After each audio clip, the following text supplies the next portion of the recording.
In this video, we're going to look at Reading Progress and Reading Coach, some cutting-edge Microsoft Learning accelerators which can really make a difference in the classroom. And we're going to look at how you can use them with the Reflect tool and Insights to see the impact of these tools. Please subscribe to our channel. We've got lots of free tips and guides and useful information for teachers, for users of Office 365 in both business and education. So let's jump into a demonstration. So we're going to look at reading progress in this example. So I'm in my Microsoft Teams class. I'm going to Assignments. And I'm going to create a brand new assignment. I'm going to give it a title. And I've got all the standard options that you get inside Microsoft Teams assignments, whether I want to add it to their calendar, set a due date and time for this assignment, whether I want to set it to one class or to multiple classes, to all my students, or just to individual ones. Maybe I want to personalize the learning experience. I can set a number of points for this assignment. I'm going to give this 10. And I can even add in a rubric, so it's really transparent about what we're assessing the student on. And you've got all the other options that you get as standard, where you can set worksheets and assignments through apps. But in this case, we're just going to look at learning accelerators. And in particular today, we're going to look at reading progress.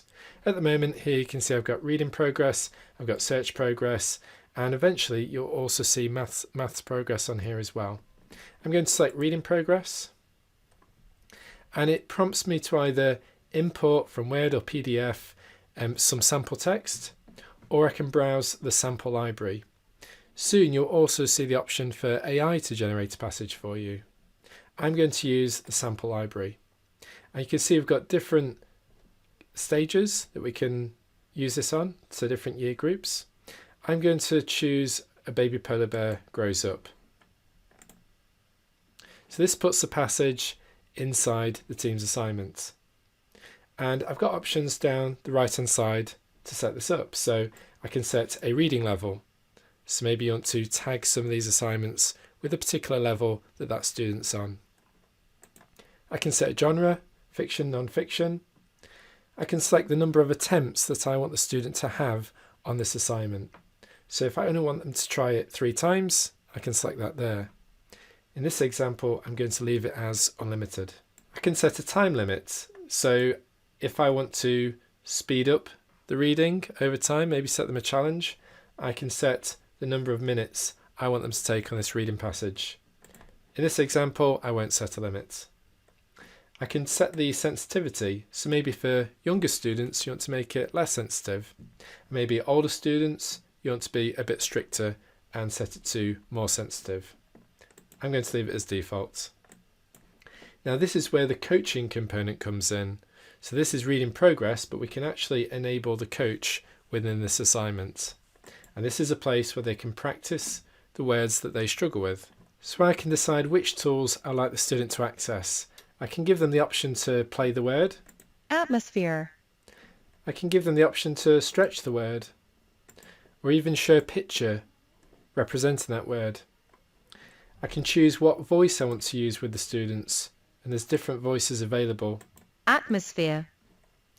I can make the prompt more supportive, maybe for those younger students, less confident ones, or more direct if I just want them to practice those words.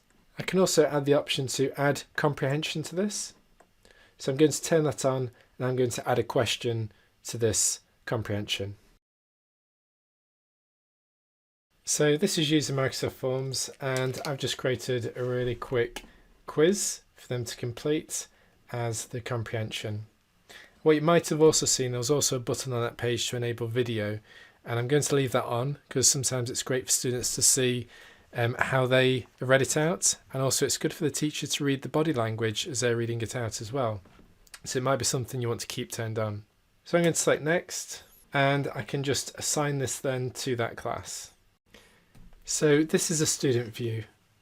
So the student sees an activity pop up, they click on that, and it'll take them straight into that assignment, and they can click on the work and it will start their camera.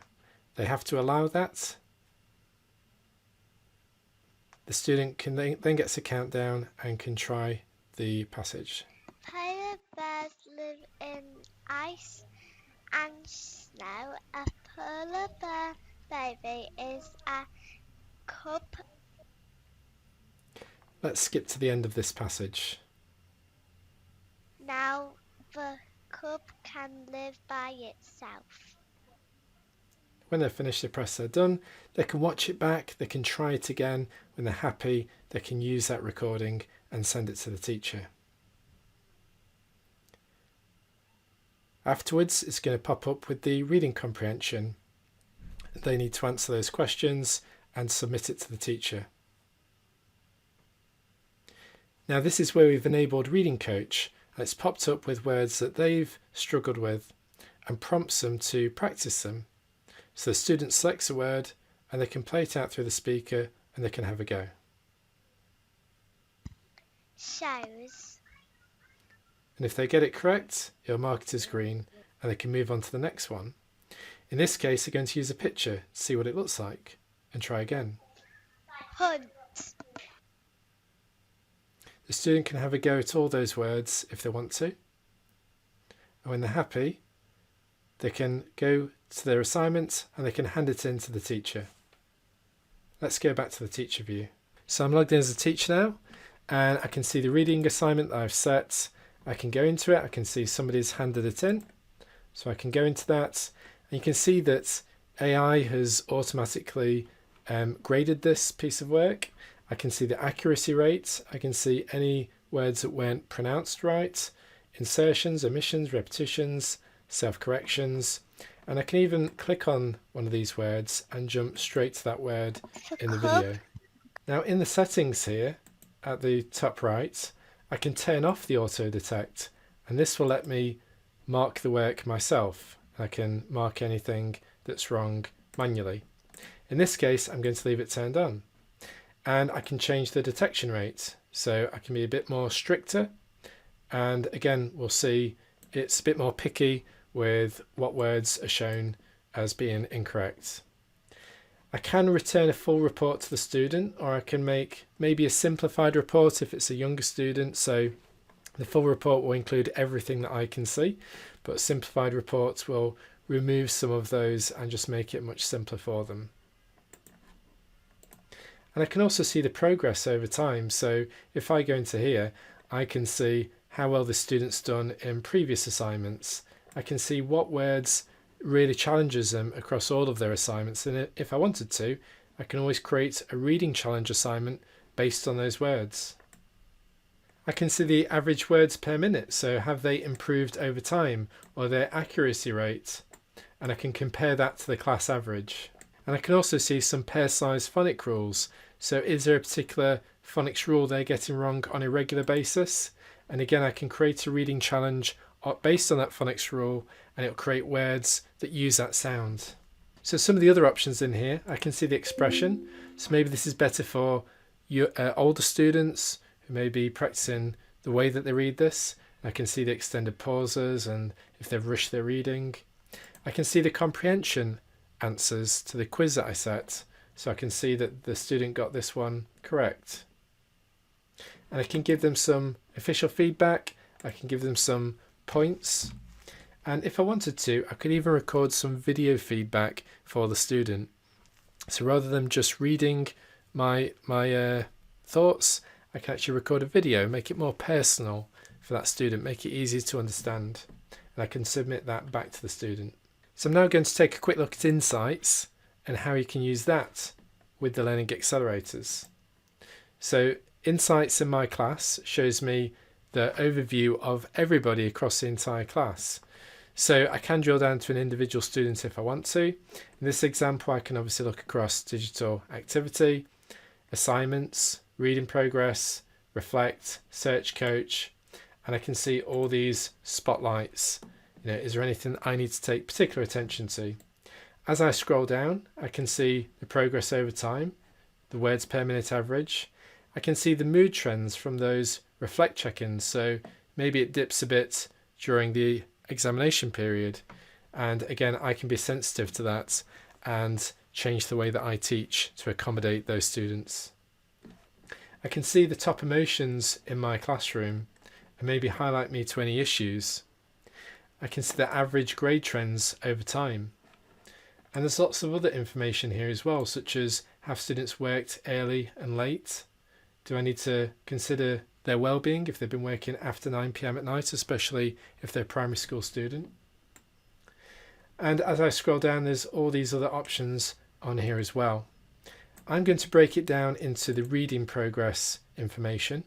And you can see that I can see the average words per minute across the entire class, the average reading accuracy rate and the assignments per student. I can also create a reading challenge based on what words the class as a whole find most difficult.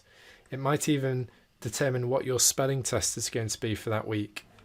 As I scroll down, I can see the class averages per assignment, so I can see how students have done as a whole across those different assignments, and identify maybe the tricky ones that we need to work on more as a group.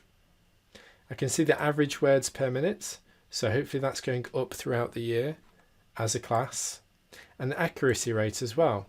So when you switch levels, you might see this dip slightly. And again, we've got the phonics rules here, but this is actually for the entire class. What are the entire class struggling with the most? And I can pick one of those phonic rules and I can create a reading challenge, a word challenge based on words that include that phonic sound. So going back to reflect, this is where you can get students to check in their feelings. So I can see the historical feelings here. I can always look at these and break them down by student. I can look at the together view and see how they're feeling on that particular day. And if I want to create a new check-in, I can create a new check-in. How are they feeling today in general? Maybe how are they feeling about a particular topic or a particular assignment that we're working on. So you can get a good overview and response from your students and understand them better and individualize that learning.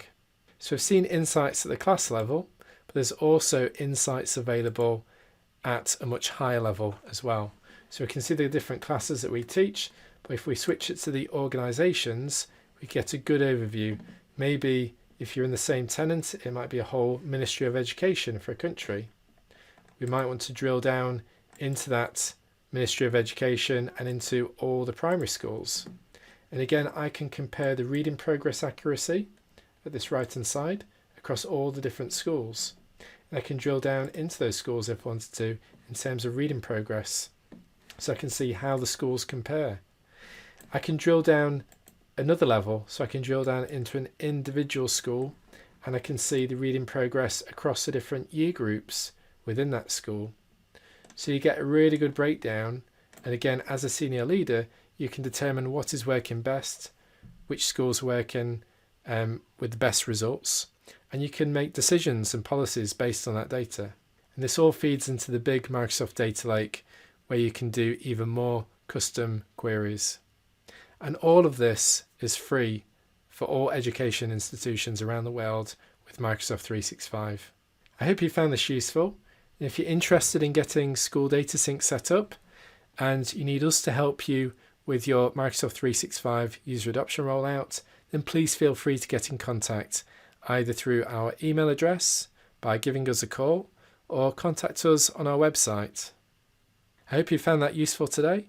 Feel free to check out our other videos and subscribe to the channel.